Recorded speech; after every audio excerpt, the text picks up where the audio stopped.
Hey guys, today we are going to be doing a little bit of a trigonometry review. We're going to review the trig ratios you know, and then talk about a little bit of reciprocals and things that you've probably seen before, as well as talking about how can I solve a trig equation in my calculator. So remember, at the top of your page, we're going to do this Cornelli, that's a silly word. You're going to write trig review at the top. You're going to write your essential question. How do I calculate the six trig ratios of an angle in a right triangle? You're going to draw your little line. You're going to make sure you have your Q column over there on the left, and then you're going to leave a little space at the bottom so you can make your summary. Remember how we talked about this in class today? Make this how you want to help yourself be able to interact with your notes. Okay, so let's begin. So, first thing we need to talk about are those trig ratios. And the first thing that you need to know when you're dealing with the trig ratio is you always have to know which angle you're dealing with. We're going to call this theta in this case. They may call it angle A, they may call it angle B.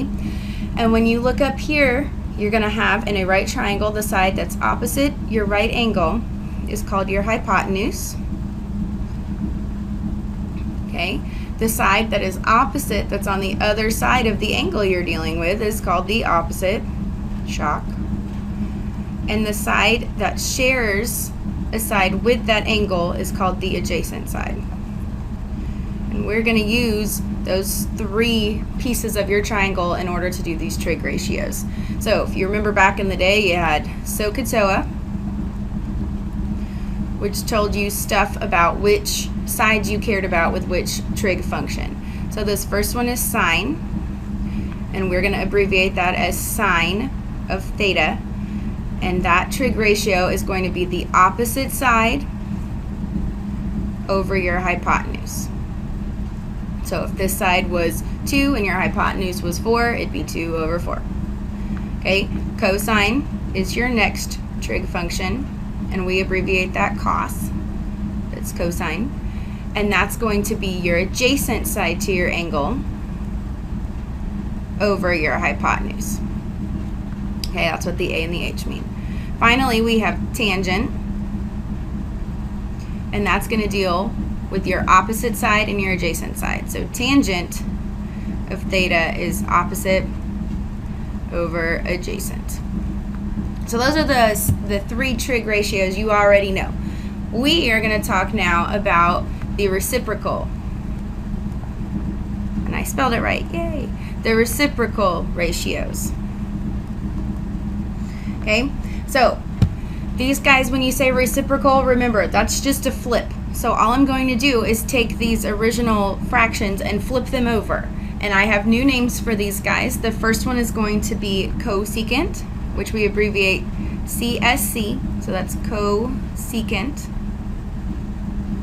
And cosecant of theta is going to just be the flip of sine, so hypotenuse over opposite. Okay. The next one we care about is going to be called secant, and we abbreviate that SEC of theta, and it's the flip of cosine, so it's going to be hypotenuse over adjacent. Okay, last but not least, we have the opposite of tangent, and it's going to be called cotangent, and we're going to abbreviate that COT. So cotangent of theta, again, flip it over, adjacent over opposite. Okay, so reciprocal, flip it over. Sometimes we get confused because we think sine and secant should go together because they both start with S, but the way that I kind of help myself remember this is every pair of these has a co in it. So if you look here, sine goes with cosecant. There's your co in there. Cosine already has a co in it, so it goes with secant. Okay, tangent and cotangent, those two kind of go together. Okay, so just remember, sine and cosecant are pairs, cosine and secant are pairs, and tangent and cotangent are pairs. So let's kind of apply these trig ratios in order to solve a triangle. Okay, so you're going to get a picture like this. They're going to say, give you some sides, maybe give you an angle or something like that, and you need to find missing things. So sine of A, cosine of B, stuff like that. First things first is we are missing a side length. I don't know what my hypotenuse length is. So I need to use the Pythagorean theorem in order to find this guy. So 3 squared plus 6 squared, and if you notice, this is so not drawn to scale. Don't ever assume anything. Equals x squared. That gets me 9 plus 36 is 45. And I want to get that by itself, so square root. You will need to try to simplify radicals if you can. It's just going to make your final answers prettier. So I know that 45 divides into 9 and 5. So I'm really dealing with 3 square roots of 5 as my hypotenuse. Now I can use those trig ratios that I talked about to figure out what all of these values are. So the first one I care about is the sine of A. So I'm going to make sure I know I'm dealing with A. And sine is the opposite over the hypotenuse. Okay, and again, on the top of my papers, I tend to write SOHCAHTOA all over the place just so I can remind myself what those ratios are. You can simplify this down a little bit. This guy would divide by 3, so we'd have 2 over the square root of 5. Okay. Remember, we don't have to simplify those radicals in the bottom anymore. If you want to, and you know that 2 square roots of 5 over 5 is equivalent, great. I would not count wrong, but you don't have to. Okay, same deal on the second one, but now I'm dealing with angle B. Make sure you watch which angle they're asking you about. So cosine, we're going to do adjacent, so 6 over the hypotenuse, 3 square roots of 5, and you're going to notice that this is the same exact thing that we saw before. So sometimes that happens, especially when you're dealing with opposite angles and the different trig identities. Excuse me, trig ratios. Okay, finally, cotangent of A. Again, make sure you're dealing with the same angle. Here's my A. Cotangent is the opposite of tangent. So there's 2 ways that you can do this. You can go back and look up at your ratios and say, well, cotangent is adjacent over opposite, and so you'd get 3 over 6. Okay, and you can simplify that to be 1 over 2. Or if you feel more comfortable with your original 3 identities, I keep saying identities, original 3 ratios, then you can say, well, the tangent of A is going to be the opposite, 6, over the adjacent, and then you can, solve that out, and then you flip it in order to find your reciprocal value. Okay, so 2 ways to do it. If you'd rather stick with what you know and then just flip-flop values, that's fine. Or if you'd rather go through and actually use your new ratios, by all means do it. Okay, I want you to pause this, try to find the sine of B and the cosecant of B. And I will give you the answer in a moment.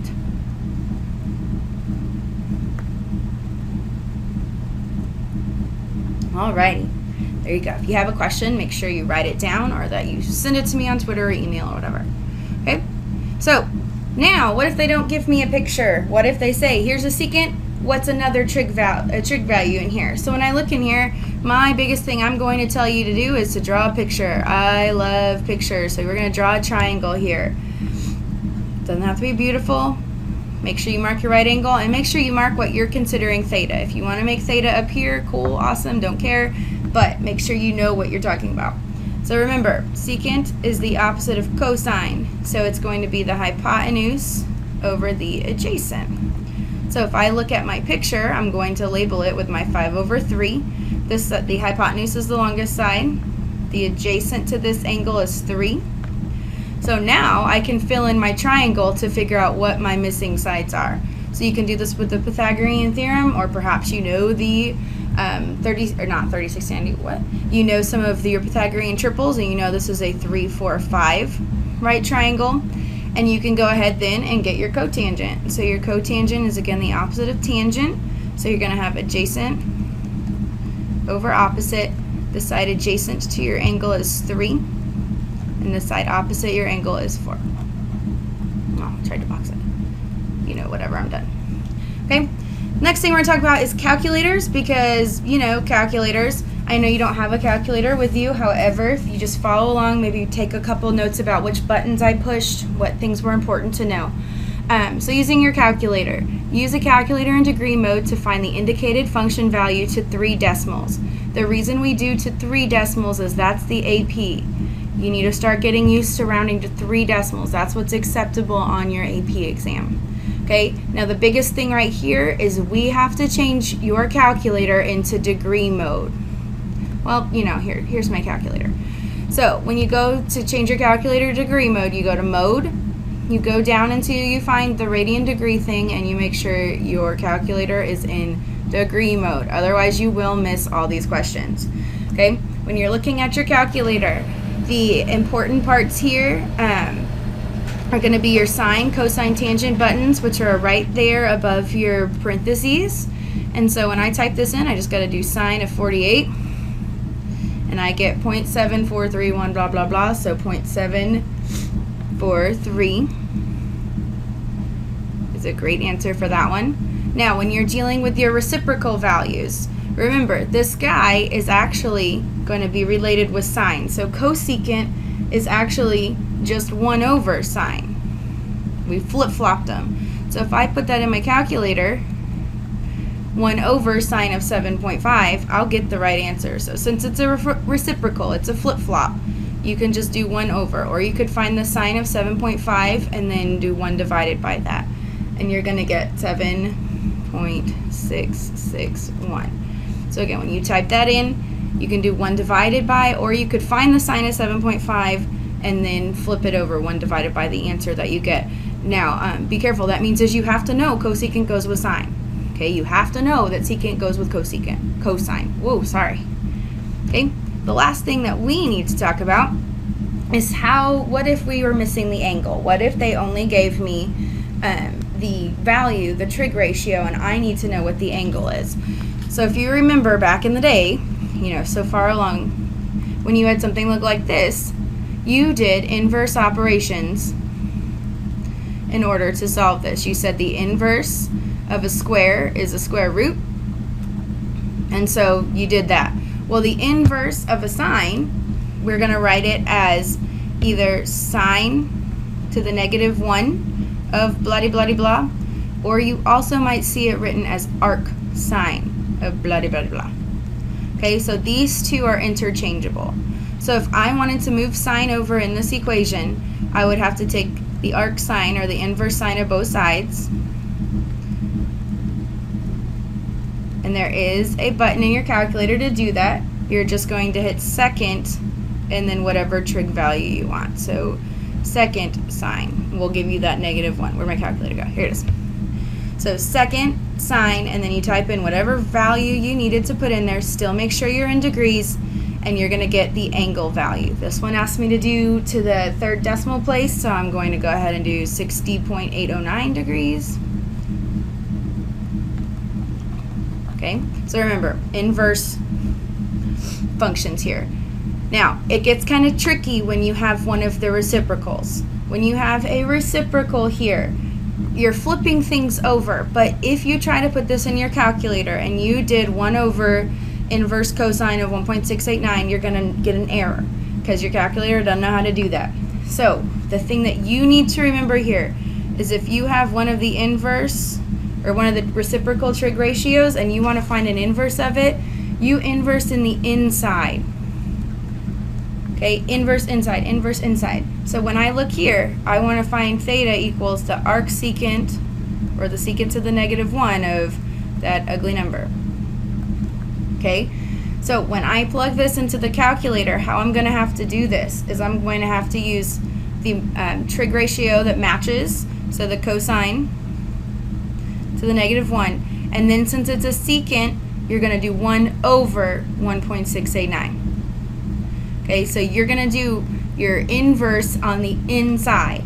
So when you type this into your calculator, you're going to do second cosine because it was secant, then you're going to do 1 divided by 1.689, and that's going to get you your answer. So the angle that it was about 53.696 degrees. Okay, inverse inside.